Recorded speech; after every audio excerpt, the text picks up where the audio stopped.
Évangile selon Matthieu chapitre 9. Jésus monta dans une barque, traversa le lac et se rendit dans sa ville. Des personnes lui amenèrent un paralysé couché sur une civière. Voyant leur foi, Jésus dit au paralysé, « Prends courage, mon enfant, tes péchés te sont pardonnés. » Alors quelques spécialistes de la loi se dirent en eux-mêmes, « Cet homme blasphème. » Mais Jésus connaissait leurs pensées.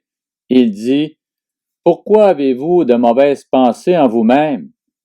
En effet, qu'est-ce qui est le plus facile à dire, tes péchés te sont pardonnés, ou lève-toi et marche, afin que vous sachiez que le Fils de l'homme a sur la terre le pouvoir de pardonner les péchés. Lève-toi, dit-il alors au paralysé, prends ta civière et retourne chez toi.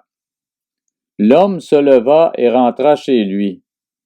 Quand la foule vit cela, elle fut émerveillée et célébra la gloire de Dieu qui a donné un tel pouvoir aux hommes. Jésus partit de là. En passant, il vit un homme assis au bureau des taxes et qui s'appelait Matthieu. Il lui dit, « Suis-moi. » Cet homme se leva et le suivit. Comme Jésus était à table dans la maison, beaucoup de collecteurs d'impôts et de pécheurs vinrent se mettre à table avec lui et avec ses disciples. Les pharisiens virent cela et dirent à ses disciples, « Pourquoi votre maître mange-t-il avec les collecteurs d'impôts et les pécheurs? » Mais Jésus qui avait entendu leur dit, « Ce ne sont pas les bien portants qui ont besoin de médecins, mais les malades. Allez apprendre ce que signifie « Je désire la bonté et non les sacrifices. » En effet, je ne suis pas venu appeler des justes, mais des pécheurs à changer d'attitude.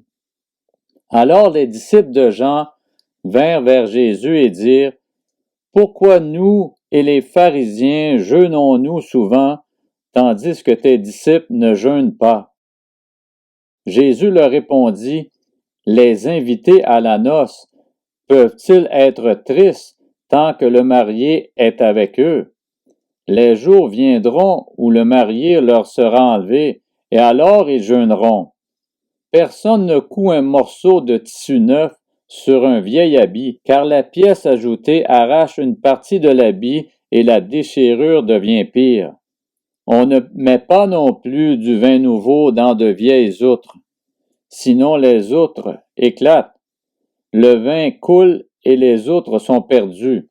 Mais on met le vin nouveau dans des outres neuves, et le vin et les outres se conservent. » Tandis qu'il leur adressait ces paroles, un chef arriva, se prosterna devant lui et dit, « Ma fille est morte il y a un instant, mais viens, pose ta main sur elle et elle vivra. » Jésus se leva et le suivit avec ses disciples. C'est alors qu'une femme qui souffrait d'hémorragie depuis 12 ans s'approcha par derrière et toucha le bord de son vêtement, car elle se disait, « Si je peux seulement toucher son vêtement, je serai guérie. » Jésus se retourna et dit en la voyant, « Prends courage, ma fille, ta foi t'a sauvée. » Et cette femme fut guérie dès ce moment. Lorsque Jésus fut arrivé à la maison du chef, il vit les joueurs de flûte et la foule bruyante. Il leur dit, « Retirez-vous, car la jeune fille n'est pas morte, mais elle dort. » Et il se moquait de lui. Quand la foule eut été renvoyée, il entra, prit la main de la jeune fille, et la jeune fille se leva. Cette nouvelle se propagea dans toute la région.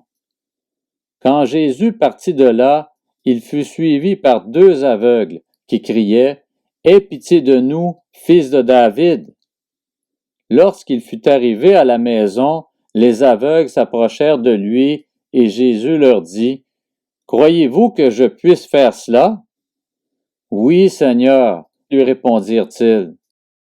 Alors il toucha leurs yeux en disant, « Soyez traités conformément à votre foi. » Et leurs yeux s'ouvrirent. Jésus leur recommanda avec sévérité, « Faites bien attention que personne ne le sache. » Mais à peine sortis, Ils parlèrent de lui dans toute la région.